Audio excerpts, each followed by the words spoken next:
La machine, bonjour. Tu es maître de tes décisions. Aujourd'hui, on va parler un peu plus de ton environnement, de tout ce qui tourne autour de ta propre personne, aussi bien d'un point de vue extérieur que d'un point de vue intérieur. Je m'explique d'une manière très rapide. Les facteurs externes, ce sont les éléments que tu ne possèdes pas, qu'il est plus difficile de manipuler. Par exemple, ton entourage, tu ne peux pas modifier les personnes. Tu peux éventuellement changer des idées, mais concrètement, tu ne peux pas modifier des personnes. Tes éléments intérieurs, ton appartement, les affaires de ton appartement, tes habitudes, ton alimentation, tout ce que tu possèdes et que tu peux modifier, que tu peux manipuler beaucoup plus facilement. Je te parle de tout ça non pas pour que tu puisses définir ce qu'est un environnement, mais pour que tu puisses bien prendre conscience que ton environnement a un poids très important sur ta réussite, sur ta performance. Donc tu vas te poser deux questions simples. Chaque élément qui est en face de toi, chaque personne qui est en face de toi, chaque problématique.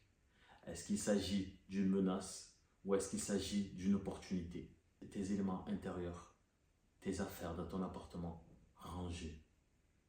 Ton appartement, rangé. Ton alimentation un peu plus saine pour que tu puisses être en forme et non pas fatigué parce que tu as trop bouffé la veille, non pas fatigué le jour même parce qu'il faut que tu passes des heures à tout ranger.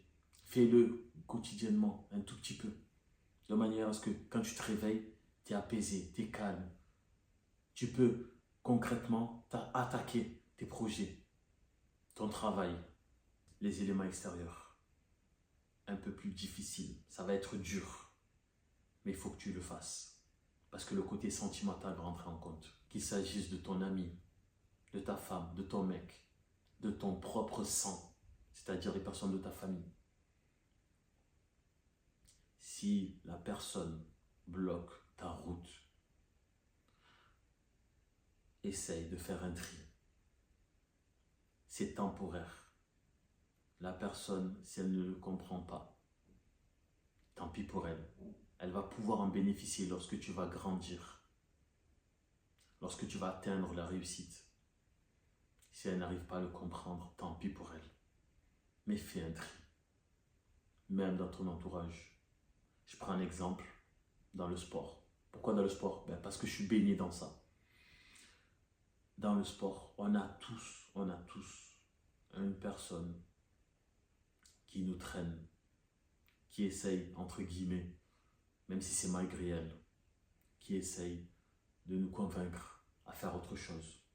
Alors que nous, on a tracé des habitudes sportives. Fais un tri. Je ne te demande pas d'éliminer cette personne-là dans ta vie. Je te dis juste qu'il va falloir que tu la mettes de côté pendant une certaine période pour que tu puisses continuer à te concentrer sur ta propre personne et sur ta réussite. Si tu veux un cas concret par rapport à ton environnement, envoie-moi un message. N'oublie pas. Est-ce qu'il s'agit d'une menace? Est-ce qu'il s'agit d'une opportunité?